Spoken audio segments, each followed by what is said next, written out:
Hello everyone. आज के इस लेक्चर में हम लोग प्रिंसिपल ऑफ वर्चुअल वर्क के बारे में स्टडी करेंगे।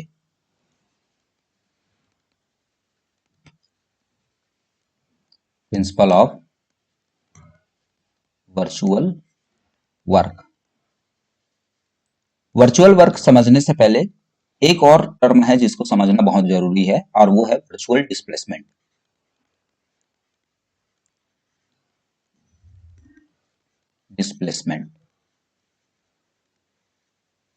राइट। अब वर्चुअल डिस्प्लेसमेंट का मतलब क्या होता है? ऐसा डिस्प्लेसमेंट जो रियल ना हो, मतलब एक टाइप का क्या हो, इमेजिनरी डिस्प्लेसमेंट हो, उसी को हम लोग यहाँ पे वर्चुअल डिस्प्लेसमेंट बोलेंगे। और ये फिजिक्स के सिस्टम में कहां पे एग्जिस्ट करता है, कहां पे देखने को मिलता है, इसका मैं आपको एक एग्जांपल दे रहा हूं। जैसे कि आपने देखा होगा गार्डन में एक सीसॉ होता है, देखिए ना सीसॉ। और ये सीसॉ कैसा रहता है जिसमें बच्चे लोग झूलते हैं, कुछ इस तरीके के सिस्टम बना होता है पार्क में। अब यहाँ पे दो बच्चे हैं और दोनों ही इस सीसॉ के दोनों एंड पे बैठे हुए हैं। अब ये सीसॉ अभी कौन सी कंडीशन पे है? इक्विलिब्रियम कंडीशन पे है। इक्विलिब्रियम की कंडीशंस पे रखा हुआ है। मतलब ये है कि इसमें नेट फोर्सेस जो लग रहे हैं इस सिस्टम में वो क्या हो रहे हैं? जीरो हो जा रहे हैं। नेट फोर्स कितना हो रहा है? जीरो हो रहा है। और इसमें फोर्स कहां कहां पे लग रहे होंगे आपको पता होगा कि ये स्टूडेंट है तो ये जो है इसका ग्रेविटेशनल फोर्स नीचे की तरफ जा रहा होगा और ये भी ग्रेविटेशनल फोर्स नीचे की तरफ जा रहा है। लेकिन सीसॉ जिसके ऊपर बैठे हुए हैं वो सरफेस दोनों ही स्टूडेंट के ऊपर नॉर्मल डायरेक्शन पे एक फोर्स लगा रहा होगा। ये नॉर्मल डायरेक्शन पे फोर्स लग रहा है। इस वजह से ये जो सिस्टम है वो इक्विलिब्रियम कंडीशन पे है। Right, okay. अब यहां पे वर्चुअल डिस्प्लेसमेंट कहां पे देखने को मिलता है? वर्चुअल डिस्प्लेसमेंट का मतलब होता है tiny displacement in the system, या फिर ऐसा बोल सकते हैं कि सिस्टम के अंदर जो एलिमेंट है उसमें टाइनी डिस्प्लेसमेंट, बहुत ही स्मॉल डिस्प्लेसमेंट हो और उसका इक्विलिब्रियम के ऊपर क्या इफेक्ट आएगा ये भी अपने को समझना है। तो जैसे दोनों स्टूडेंट है देख पा रहे हैं और दोनों ही स्टूडेंट सांस ले रहे होंगे, ब्रीथिंग कर रहे होंगे। राइट। अब ब्रीथिंग करेंगे तो इन स्टूडेंट्स के बॉडी में थोड़ा सा मूवमेंट तो होगा ही, है ना? होगा, क्योंकि ये दोनों तो एक साथ एकदम चुपचाप स्टैटिक स्टेट पे एब्सोल्युटली बैठे नहीं रह सकते। थोड़ा बहुत तो हलचल होगा ही, बहुत ही टाइनी डिस्प्लेसमेंट होगा और इसके वजह से इनका इक्विलिब्रियम खत्म नहीं हो जाएगा। मतलब सिस्टम अभी भी इक्विलिब्रियम ही रहेगा, क्योंकि यहां पे जो डिस्प्लेसमेंट हो रहा है सिस्टम के पार्टिकल्स के अंदर, अगर इसको मैं सिस्टम मान लूं तो इन दोनों को अगर पार्टिकल मान ले तो इनके जो पोजीशंस है ये पोजीशंस में बहुत मेजर चेंज नहीं हो रहा है, बहुत ही माइनर चेंज हो रहा है, एब्सोल्युटली टाइनी जिसको बोलेंगे हम लोग। तो इसके वजह से इक्विलिब्रियम जो है वो हमेशा वैसा ही रहेगा, अनस्टेबल नहीं हो जाएगा सिस्टम। राइट।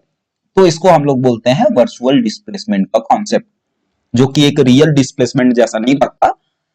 हालांकि इसको हम लोग फिजिक्स में टर्म देते हैं वर्चुअल डिस्प्लेसमेंट का। राइट। अब इसका जो डेफिनेशन है, एग्जैक्ट डेफिनेशन, उसके ऊपर आते हैं, क्योंकि ये फिजिक्स है और हम लोग एडवांस लेवल के फिजिक्स स्टडी कर रहे हैं, तो यहां पे हम लोग देखते हैं वर्चुअल डिस्प्लेसमेंट का definition. Okay, so virtual displacement of system refers to change in the configuration of the system। क्या बता रहा है कि सिस्टम के कॉन्फ़िगरेशन में चेंज होगा, वो चीज के बारे में बता रहा है virtual displacement. Right. As result of, इसके रिजल्ट से हो रहा है any arbitrary infinitesimal change in the coordinates, मतलब पार्टिकल्स के कोऑर्डिनेट्स में। मतलब कोऑर्डिनेट्स कैसे बोल सकते हैं हम लोग? यहाँ पे कुछ ऐसा बोल सकते हैं कि एक पार्टिकल हो गया, दूसरा पार्टिकल हो गया, और वैसे ही एन नंबर ऑफ पार्टिकल्स है एक सिस्टम के। अब इस सिस्टम के कोऑर्डिनेट्स, पार्टिकल्स के कोऑर्डिनेट में इनफाइनिटेसिमल चेंज हो, थोड़ा सा चेंज हो, बहुत ही माइनर चेंज हो, स्मॉल चेंज हो, नेग्लिजिबल हो, है ना? तो उसी को हम लोग बोल सकते हैं, इसके वजह से कॉन्फ़िगरेशन में भी चेंज आता है। अब कॉन्फ़िगरेशन में मेजर तो चेंज नहीं आएगा, क्योंकि जो कोऑर्डिनेट्स है वो भी बहुत ही टाइनी चेंज हो रहा है, और कोऑर्डिनेट टाइनी चेंज हो रहा है, तो कॉन्फ़िगरेशन मेजरली चेंज नहीं हो सकता। और सिस्टम जो इक्विलिब्रियम पे है वो उसी इक्विलिब्रियम कंडीशन पे ही रहेगा। और ये किसके साथ होता है?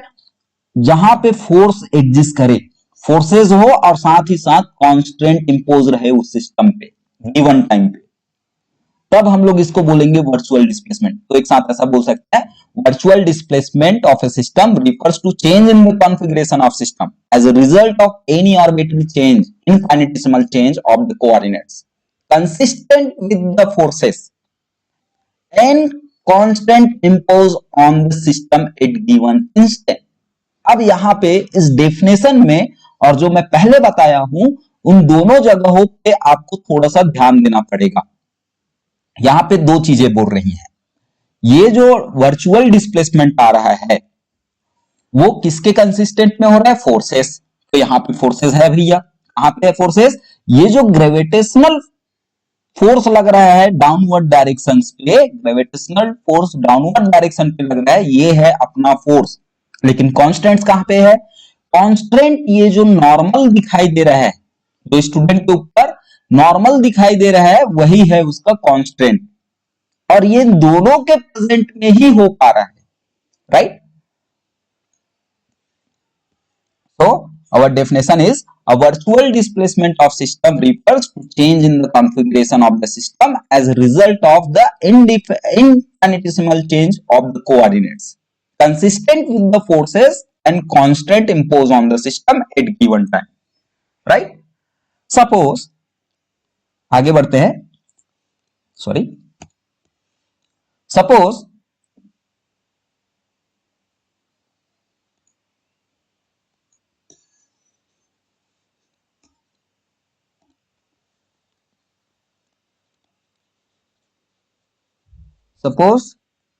the system is in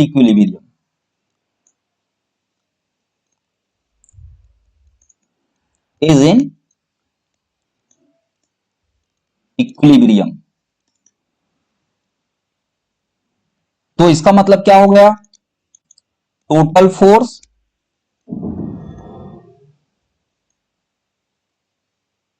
on each particle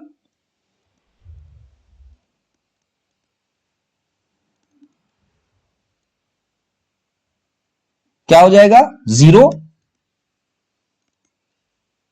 vanish हो जाएगा। तो इसको हम लोग बोल सकते हैं force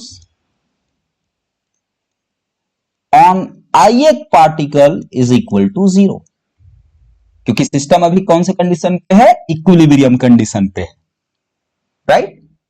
so clearly the dot product with the virtual displacement, so the dot product of these forces with the virtual displacement, which is delta ri for the ith particle, there are a lots of particles, n number of particles, see here, n number of particles. So we pick only one particle here, so we indicate it as I, right? Okay. तो अगर आपको पूरे particle के लिए निकालना पड़े, पूरे system के लिए, तो आपको क्या कर देना चाहिए? इन सम कर देना चाहिए, समेशन लगा देना चाहिए, और ये भी क्या आएगा? Zero. Now if we decompose this force into two forces, how? This is a force on ith particle, right? और ये जो फोर्स होता है वो दो टाइप के फोर्सेस का सम होता है। कौन कौन सा? एक applied force on the ith particle, applied के लिए ए लिख दे रहे हैं, प्लस उस ith पार्टिकल पे कांस्टेंट फोर्स कितना है, जिसको हम लोग लिख रहे हैं एफ आई वेक्टर। तो ये जो फोर्स है उसको हम लोग डीकंपोज कर दिए हैं टू फोर्सेस में। ith पार्टिकल पे जो फोर्स लग रहा है वो किसका किसका सम है? Force applied on the ith particle plus force of constant on the ith particle, right? So now put the value of this force Fi vector in this equation number 1. Put करेंगे तो क्या मिलेगा आपको? From equation 1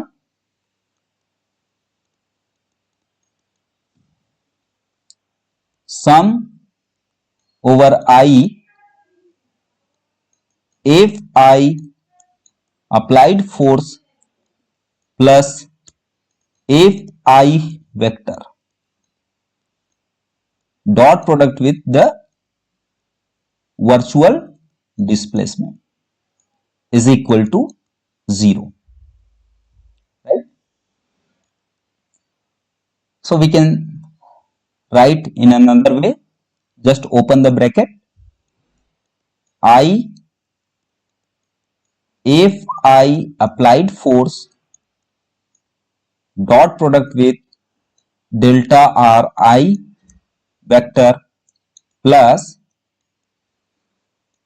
if, which is a constant force, dot product with the I equal to 0.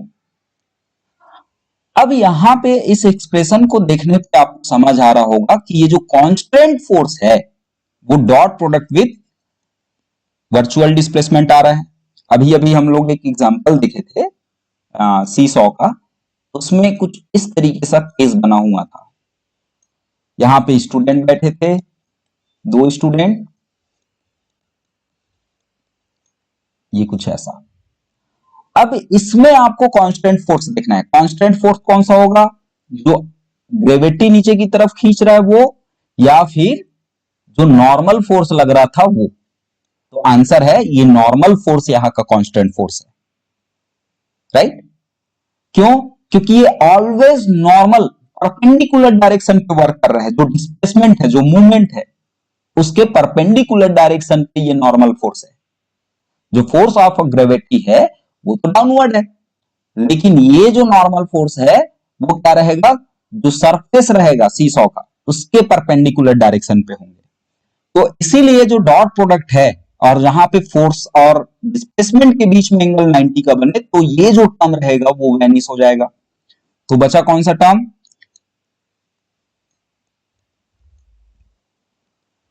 If i applied force dot delta r i is equal to 0।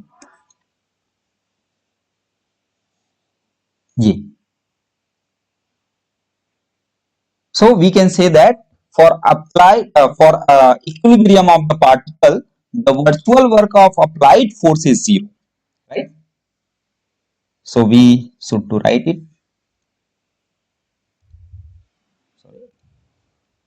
For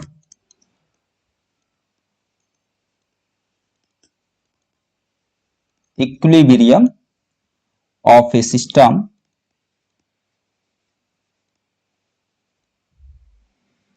the virtual work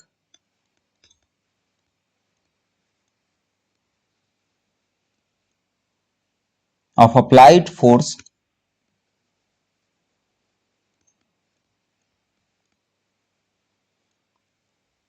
is 0, and this is a principle of virtual work. This is called the principle of virtual work,